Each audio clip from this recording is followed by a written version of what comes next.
Assalamualaikum, selamat datang di channel Camai Studio. Bagaimana kabarnya teman-teman? Semoga kalian semuanya dalam keadaan baik-baik saja. Terima kasih kepada teman-teman yang selalu setia mendengarkan cerita horor atau cerita mistis, cerita pendek di channel Camai Studio. Mimin doakan semoga dirinya selalu dijaga kesehatannya, dilancarkan rezekinya, dan dimudahkan segala urusannya.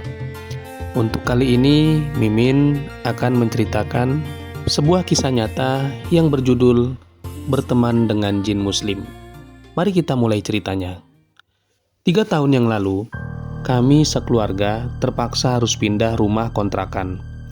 Waktu itu kami bingung harus pindah kemana. Setelah mencari-cari informasi tentang rumah kontrakan yang kosong di sekitar tempat tinggalku, akhirnya aku menemukan satu rumah petak yang ada di sudut pertigaan jalan. Tempatnya cukup strategis untuk usaha, ada di pinggir jalan. Walaupun jalanan itu kecil, tetapi ya lumayanlah, cukup ramai.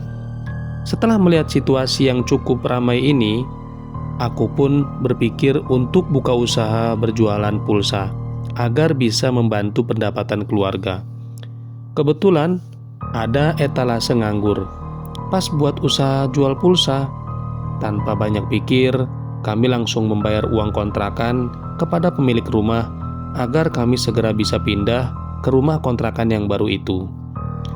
Sebelum kami sekeluarga menempati rumah kontrakan yang baru itu, suamiku terlebih dahulu membersihkan rumah itu dan melakukan sedikit ritual dengan membaca doa-doa untuk memohon kepada Tuhan agar kami mendapat berkah darinya. Setelah itu, baru kami sekeluarga pindah dan menempati rumah kontrakan tersebut. Setelah semua barang-barang kami pindahkan ke rumah kami yang baru itu, kami langsung menata semua perabot rumah. Tidak terlalu lama, karena barang-barang kami memang tidak banyak. Aku pun langsung meletakkan etalase di teras rumah untuk tempatku usaha berjualan pulsa. Meskipun cukup melelahkan, tapi kami senang dan merasa nyaman di rumah kontrakan kami yang baru itu. Saat itu, aku telepon kakakku untuk minta dibantu modal buat usaha berjualan pulsa. Untungnya, kakakku langsung mengiyakan. Tanpa pikir panjang, ia langsung mentransfer ke rekeningku.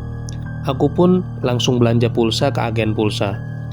Aku juga meminta banner ke agen pulsa untuk dipasangkan di teras rumah tempat aku usaha jual pulsa. Selesai belanja pulsa dan segala perlengkapannya, aku pulang dan sampai di rumah pas menjelang maghrib. Aku langsung pasang banner dan menata semua perlengkapan di etalase. Semua berjalan lancar dan cepat. Semua selesai pas azan maghrib dikumandangkan di musola dekat rumah kontrakan. Lalu, kami sekeluarga bersama-sama pergi ke musola untuk menunaikan sholat maghrib berjamaah. Malam pun tiba. Usai sholat isya dan makan malam, kami segera tidur karena cukup kelelahan seharian mengatur dan menata rumah kontrakan kami yang baru serta belanja pulsa dan segala perlengkapannya. Kami pun segera terlelap. Seperti biasanya, pas jam 12 malam, aku terbangun. Aku menuju kamar mandi yang ada di sebelah dapur untuk mengambil air wudhu dan melakukan sholat malam. Biasa aku lakukan ini sebagai rutinitas. Saat membuka kelambu pintu dapur, aku terkejut. Ada sesosok wanita berkerudung hitam berdiri di dapur melihatku. Astagfirullahaladzim, ucapku spontan. Jangan takut, aku memang sengaja menemuimu. Namaku Laras, aku juga tinggal di rumah ini. Tapi aku tidak akan mengganggumu dan semua keluargamu. Aku suka dengan kalian tinggal di rumah ini, karena semenjak kalian masuk rumah ini aku perhatikan kalian rajin sholat dan mengaji. Aku juga akan membantu usaha kalian. Insya Allah lancar dan beruntung. Assalamualaikum, kata wanita itu dan langsung menghilang. Waalaikumsalam, jawabku. Dengan dada masih berdebar karena rasa kaget bercampur takut, aku menuju kamar mandi dan mengambil air wudhu. Lalu aku melakukan sholat malam dan berdoa sebisaku. Usai salat malam dan berdoa, aku kembali tidur. Kami terbangun saat gema tahrim dikumandangkan di musola. Pertanda sebentar lagi waktu subuh tiba. Kami segera bergiliran mandi dan bersiap-siap menunaikan sholat subuh berjamaah di musola. Usai berjamaah, aku mempersiapkan sarapan pagi. Aku beli nasi uduk di warung Pok Lela seberang rumah kontrakan. Kami pun sarapan pagi berjamaah. Usai sarapan, suamiku berangkat kerja dan aku mengantar dua anakku ke sekolah. Pulang mengantar anak ke sekolah, aku langsung cuci muka dan cuci kaki dan ambil air wudhu. Lalu dengan membaca basmalah, aku mulai buka usaha jualan pulsa. Aku buka kain penutup etalase dan aku pasang tulisan jual pulsa di atas etalase. Hari memang masih pagi, jalanan cukup ramai. Aku duduk sambil menunggu pembeli, sambil membaca buku untuk menghilangkan kejenuhan. Alhamdulillah, hari pertama aku membuka usaha jualan pulsa sudah mendapatkan banyak pelanggan. Detik demi detik, hari demi hari, kami lalui dengan usaha, doa dan rasa syukur. Alhamdulillah, sampai hari ini usaha jualan pulsa yang aku jalankan dengan penuh ketekunan.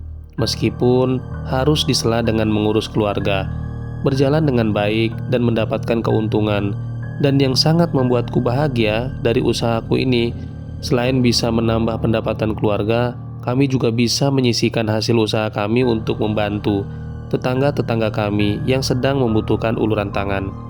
Tak lupa pula setiap usai sholat, selain aku berdoa untuk kedua orang tua, aku juga berdoa untuk Laras, jin muslim yang sempat bertemu denganku beberapa hari yang lalu.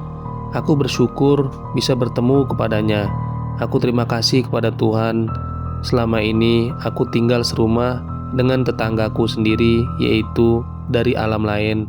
Tapi alhamdulillahnya dia merupakan seorang jin muslim, sehingga tidak membuatku rasa takut tinggal di rumah sendiri. Walaupun demikian, aku tetap berjaga-jaga dan keluargaku, karena aku ingat pesan nasihat dari beberapa ustadz dalam ceramahnya. Kita berbeda antara manusia dan makhluk gaib. Jadi tetap berhati-hati karena mereka kadang melakukan tipu daya. Itulah pengalaman yang aku alami selama mengontrak di Jakarta. Terima kasih kepada teman-teman yang sudah setia mendengarkan cerita ini sampai akhir cerita. Dan yang baru bergabung, jangan lupa like, subscribe, dan share, serta meninggalkan komentarnya agar tidak tertinggal video terbaru. Sekian dari saya. Wassalamualaikum warahmatullahi wabarakatuh.